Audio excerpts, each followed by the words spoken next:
Good morning, everyone.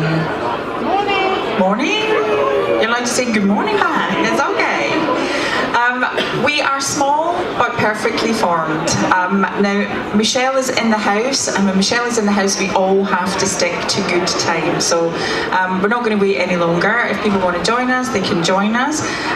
But thank you very much for coming. My name is Alison Edgar, and I am the Entrepreneur's Godmother. And I am absolutely blessed within my suite of entrepreneurs that I work with. A lot of them are a bit younger than me, just a few years, but just a bit younger. So today it is our absolute privilege to have the amazing Simon Crowther from Flood Protection Solutions. He's going to tell us all about his story, why he started his business, the fantastic things that he has done over the last few years, and what moves forward for him. So please can you put your hands together for Simon Crowther. So, I think you might need to move forward. Right, move forward. Eek. Or we can shout. I've got a big loud Scottish voice. So, Simon, Flood Protection Solutions is your amazing company that you started. Can you please tell the audience a bit more about it and what you do? Can I just move forward? Can I try over here? Does this work here? A little bit further forward. Can we do that? Yeah. I'm sorry, I just don't want to hurt anyone's ears. Sorry, Alison. It's all right. So tell us about the company. I set up my company in 2012. It's just about to turn 5, so I've been planning our 5th birthday. But it all started back in 2007. My parents' house got flooded, and when we were looking at things to defend it, everything was either really, really slow or really expensive. We were getting quotes for products to protect the driveway of about 24,000, and in the end we came across a Canadian product called the Watergate for about 1/10 of the price, an imported one, and 5 years later we used it and it worked so well and saved the house from flooding. I was young and naive, looked into it. The product was in 25 countries around the world, but there wasn't a UK distributor. So I arranged to fly out and meet the manufacturers, ended up securing the sole UK distributor rights for the product, and the company's grown from there. Whilst I was setting up the business, I was also just starting a degree in civil engineering, and then by the time I'd finished my degree, I went into the business full time, and there's now a team of 4 of us, and we're planning more growth, and have been working all across the UK. I mean, it's interesting because a lot of people who go into entrepreneurism don't come from university to do that. Especially now, you look at a lot of the younger entrepreneurs, they think it's a quick way to make a win. So, what really? I know we're going to share the story and have a look at the video in a second. But why did you really sort of choose that path then, rather than just thinking, well, I can make a difference as a civil engineer around flood and move in there? Why set up your own business to do that? I was really passionate about helping other people, and I knew the product worked, and it was something. In the UK, we were so far behind other countries. We're still using sandbags, even though we knew they didn't work. In 2007, Sir Michael Pitt did a review of the floods and said sandbags proved wholly ineffective. Yet councils were still giving sandbags out at all the floods. So I wanted to make a change, and I thought if I just went into a graduate role as a civil engineer, there'd be no way I could sort of fast track making that change. So set up my own business. What I found really interesting with, again, Simon and a lot of the young entrepreneurs, especially on social media, when they comment or they write something, there's always the trolls who say, oh yeah, that's great, anybody can do that on mummy and daddy's money. And it comes up a lot, you know. So was it on mummy and daddy's money, Simon? No, my parents are still arguing about that. My mum's in court today divorcing my dad. They don't have any money. They're arguing over whatever they've got left. My dad's got lots of debt, so it's not anything they've funded me with. I initially lived at home whilst I was at university, used the first bit of my student loan to set up the business, and I was fortunate that because people in the area had seen us use the product and it had worked so well, I'd already got a market that wanted to buy it. So I started out with a few local sales, and then it snowballed from there, and I was able to go on to bigger and better projects. Okay, so I've got some footage from 2007, which is what kick-started probably my interest in engineering, as well as actually flooding. So we were on BBC News, ITV Central and ITV National News, and I knew I'd got this footage somewhere. Can't believe 10 years ago we were still using VHS tapes, but it was on a VHS, so I got it converted to digital. Admittedly, it's not the best quality, but it gives you a feel for what the flooding was like in my area, and there's also some footage inside the house. My parents are interviewed, and you'll see me walk through our lounge looking a lot younger than I do today.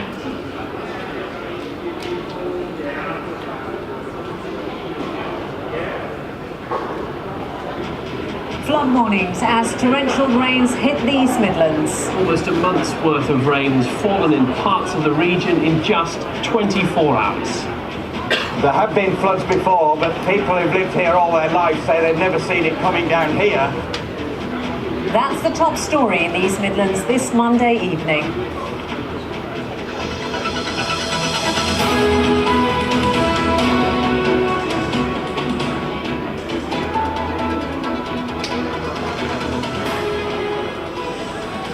With no sign of the rainfall easing, the Met Office is warning there's more to come. The Environment Agency says hundreds of homes across the East Midlands are still at risk of flooding. They say people should be ready to take precautions, sandbag their homes and switch off the gas and electricity. This little stretch of water, described by locals as a trickle into the Trent, became a raging torrent last night following that torrential rain. People woke up to 3 foot deep of water racing through here, down to Loudon, Woodborough and beyond. For residents, it was chaos at times. The effects of the floodwaters were devastating. The waters just kept on coming. This is what people were waking up to this morning at Lamley in Nottinghamshire and other villages nearby. For Paul and Kate Crowther and their family in Woodborough, the whole of the ground floor of their house was calf deep in floodwater. It's the third time this week we've been flooded. This is the worst one so far. It's sort of been about a couple of inches higher than the skirting boards this time. But all the residents who've lived here all their lives say that they've never known it was bad before. The stream that runs through Lamley overflowed as the torrential rain set in. For the residents here, it was a question of hoping and praying it wouldn't come into their homes. So that's a photo looking at the house when the flood was at its deepest. Afterwards, we honestly thought the insurance company would come, probably wet vac the inside of the house, and we'd carry on as normal. We had no idea about the scale of the damage. We ended up being out the house for 9 months. The plaster was hacked off to the ceilings because it was classed as contaminated. There was an insurance claim for £120,000. We never wanted to go through the process again. And then 5 years later, I think this is the photo, the same thing happened. The main street became like a brown, fast-flowing river, and we rolled out the watergate barrier, and it completely saved the house from flooding. You can see on the picture the grass is still green. There's a little bit of water in the driveway just from seepage through the gravel, but the house was completely protected, and everyone was so amazed by it, and I was inspired by the difference we'd been able to make, realised the product wasn't available in the UK, and thought, you know, it took us minutes to roll it out, that we needed this resource over here. So this is in the July 2012. I went over and met the manufacturers in the September, and the company was formed in the October. Wow. So having gone through that yourself, I mean, I know that in the Thames Valley area, you know, it is prevalent to flooding. So, you know, why you do it is to save other people from having to go through what you've gone through. And you know, we talk a lot about entrepreneurism and the why you do things. And you've got a little line about the difference between an entrepreneur and a business owner. So what's your thoughts on the difference between the two? I think a business person sets up in business to make as much money as possible, whereas an entrepreneur is in business to make a difference, and making money from it is a bonus. So, you know, during the journey, you've now got 4 in your team. Kate, love the Kate from the video, features in there, and you've actually like formulated. So, not coming from a business degree, coming from an engineering degree. How did you find out about business? I think engineering and entrepreneurialism is actually intrinsically linked. Not many people make the connection because I think traditionally engineers have been really geeky, but entrepreneurs and engineers at heart are problem solvers. So, I mean, I didn't know a lot about business. When I set it up, I was young and naive, thought it was going to be easy, and a lot of the time these days, you know, there are so many quick get-rich-quick schemes and people think it is easy. It's really not. I learned a lot along the way and I'm still learning every single day, as we all are. But yeah, I think with an engineering background, you're a problem solver, and anything we face in the business, I like to think that I can come up with a solution to it. So to date then, I'm sure everyone wants to know, what is the biggest challenge that you faced? It was probably taking on orders that were so large, it was bigger than the previous year's turnover. We didn't have the capability to handle it, but we had to say yes and take the risk that actually it was big enough it could probably close the company. So we had to invest heavily in new staff, new vehicles to be able to deliver it. We had to get a bigger office because we got more staff, and that was all within the time of actually we had to get the product delivered as well.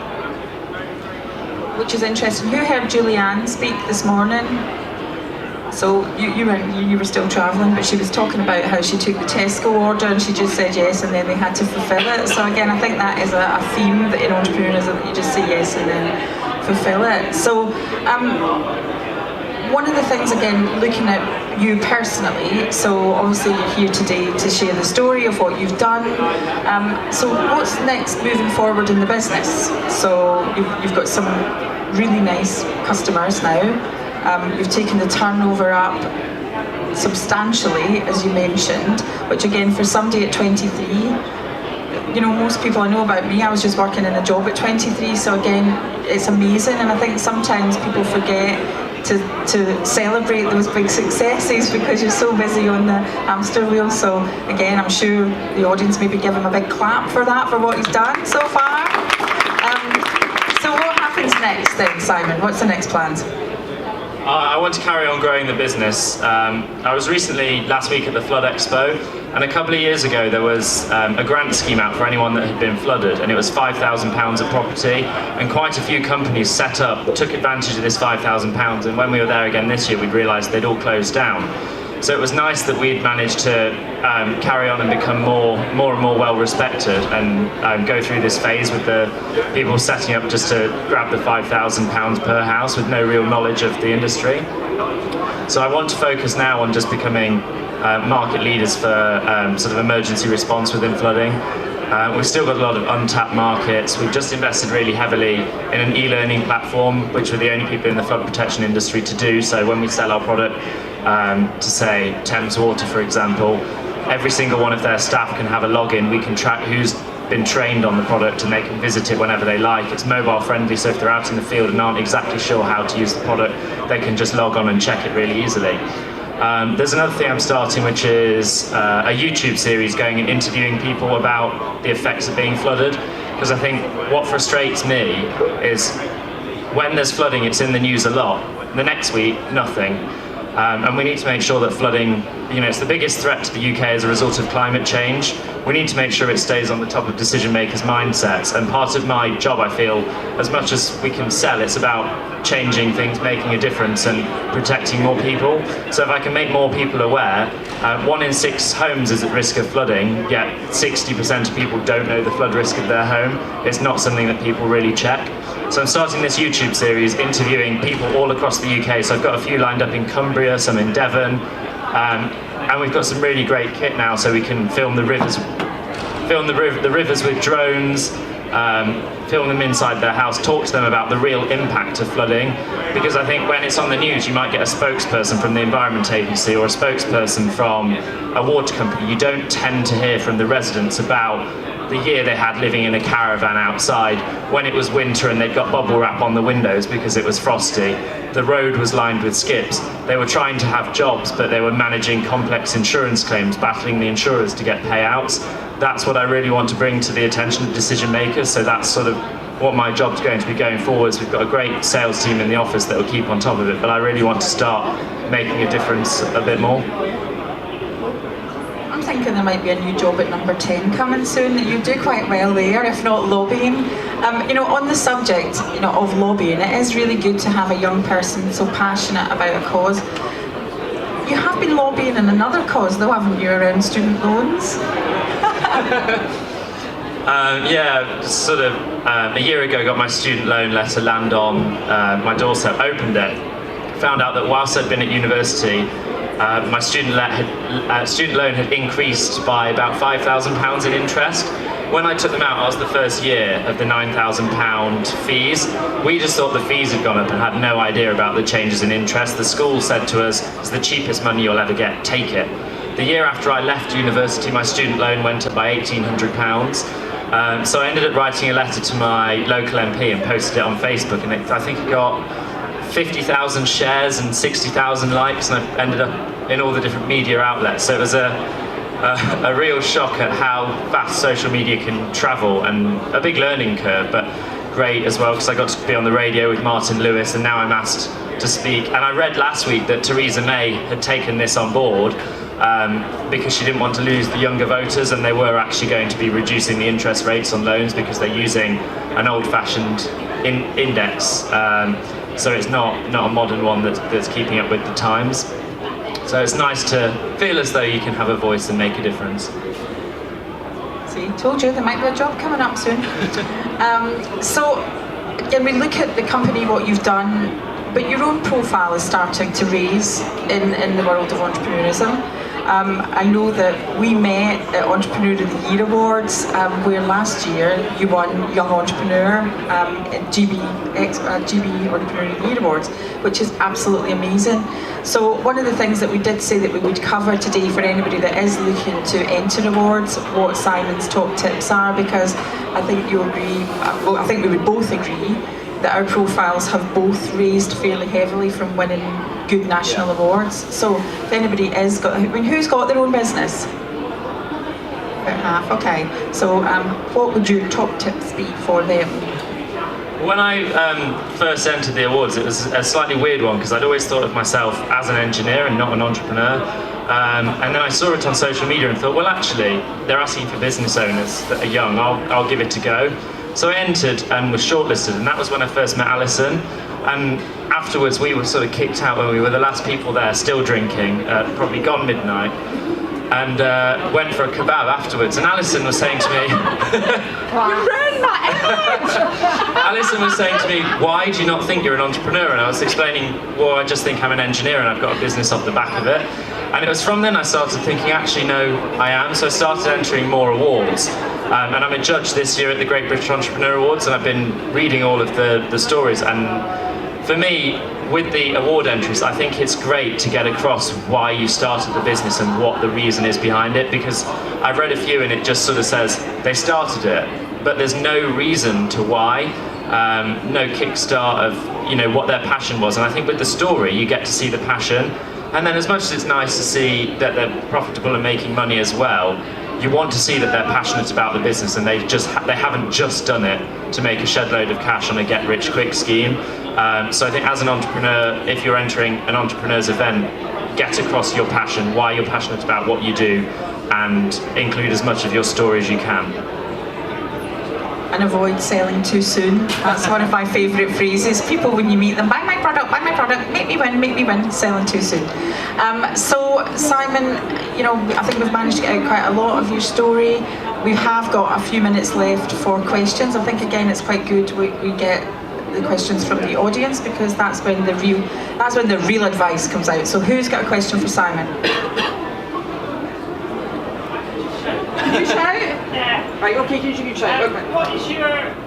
What do you think your company's biggest assets is, or biggest advantage, and what's your biggest threat or thing to overcome? Good question. Initially, it was having the sole UK distributor rights on the product. Since then, the product's now 20 years old, so a few people have tried to copy it, and I think it's our team, the way we work together. We're not phased now if someone tries to copy it, because we know we're probably stronger than them. And to try and disrupt it, they'd have to invest really heavily, and as a startup they're probably not going to be able to do it. So it's the way we work as a team. We've got an office dog now in the office, and everyone works together really well. Alison came recently and trained us all, and you were keen on everyone, weren't you? You thought they were very strong team players. Better now they've been trained by me. Fantastic. Two? Oh, you've got a question? Are you scared? Usually Michelle's just the timekeeper. Just. Not just the timekeeper. My question is, what is the limit of the effectiveness of this? Okay. Get my steps up when I'm running around. In a way, we're limited in the business growth as well because the product's reusable, which is one of our big selling points. So it's not like Thames Water spend 7 figures with us and then next year spend 7 figures. So we have to plan for that. So we've got different markets we can go into. The product comes in different sizes from 15 centimeters to 1.5 meters. So the one we've got here is a 70 centimeter barrier, but that's looking at it from the other side. So you can see on the driveway the difference between the water on one side, and as you roll the barrier out, it just rises up, so you can actually drive over it whilst it's there. But they do come in different sizes as well. So like this one in the top right, that's 1 meter high. And it works on the basis of actually the water pressure holding the water back, so it uses the weight of the water. So there's actually a contrast there. The one there on the left is for water diversion. It's only 15 centimetres high. You could use it if there was a burst water main or pollution and you wanted to divert it towards a drain instead of a watercourse. And then the one on the other hand is completely the opposite, meter high barrier. The product was tested a couple of years ago by the US Army Corps of Engineers and was awarded FM approval, which is kind of like a British kite mop but worldwide. With any product you will get some seepage, so we say you need pumps with it. We also sell a range of pumps, so it's another sort of string to our bow as a business and something else we can do. But it proves effective in testing and in anger. Does that answer what you were... Perfect. Brilliant. And I think again leading into the pumps, because as Simon said quite early on, he identified that when you've hit that market you can't resell it. So again, for me that was one of the really brilliant things, was the diversification of the product. So that gives you an unlimited revenue stream for the pumps, which is fantastic. Who else has got a question? Hello, Steve Clark. Woo! Who else has got a question for Simon? No one else? What time are we at? We've still got a little bit of time left. Got another couple of minutes. Lynn? What's the reaction from the councils of the public sector area in terms of things? I live in Marlow, so I'd be happy if they were investing in something like this. For those of you who didn't hear the question, it's what's the reaction from the councils? Because Lynn lives in Marlow, I take it. Is that subject to flooding? Very much. Oh. Get the order form out later, Lynn. Press R, 5 copies. It's interesting you say you're from Marlow, because we were recently working with a community fund and did quite a few applications for community projects in Marlow. So hopefully in November they'll be awarded and then you'll have some products in the area. But generally the councils are very slow. They tend to go, well, it's not our problem. 10 years ago they would give sandbags out, then they realised sandbags didn't work, and then they go, well, now we have a no sandbag policy. They've not done anything to change it. A few councils are proactive, but it's generally the power companies, the water companies, and the Environment Agency and Fire and Rescue Services. The councils are really, really slow, and I just think it's that problem with public sector. They're scared to take on innovation and new ideas, so they just say, we don't do anything anymore. So we're just working with community funding projects instead, which is like the ones in Marlow, but again, it's just a postcode lottery. Michelle's got another question. Shout, okay, yeah. Can you have a relationship with insurance companies? What's going to happen there from a business point of view? We were quite lucky because with the product being FM approved, that's done by FM Global, who are the world's largest corporate insurance company. So they can then recommend the product to their customers. But generally insurance companies don't want to have a relationship because they aren't prepared to fund flood defences, because the customer could just move insurance companies the next year and people won't get tied in. For say there was initially an idea of, if you stuck with the insurer for 5 years, would they fund the flood defences because it would save them money, but then people were scared that every year they'd just keep hiking it and they'd be tied in and couldn't get out. So insurance has been a huge problem. A couple of years ago there was Flood RE, which is a government-backed reinsurance scheme. but it didn't apply for businesses. So one of the things, I was on Sky News at the time and said David Cameron was telling us they could do everything they could, and he was singing about this new flood RE insurance scheme, but it didn't help businesses. Recently there's been the BIBA scheme launched, but it doesn't give businesses the same sorts of cover. Insurance has been really slow to be on the ball. They're just about starting to recommend when a house is flooded that they do resilient repair. So instead of putting the carpets back and the wood floors, they insist on ceramic tiles with rugs. But there's then been things about, well, if tiles are more expensive, who's going to pay for it? So insurance companies have just been very bad at just swapping like for like, and then they'll probably pay out a couple of times and then go, well, we're not doing it anymore. So rather than being proactive, they've just sort of said no.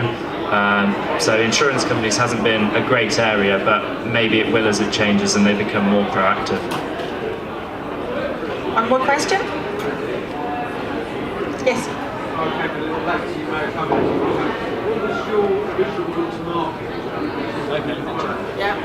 Initially, because the local residents and environment agency had seen the product, and some of their houses had been flooded, they were really keen to get the product. So sold a few to our local environment agency and to local residents, and then from there we were able to afford having a website built and just started actively targeting various different areas of the environment agency, different offices, arranging demonstrations with them, presentations.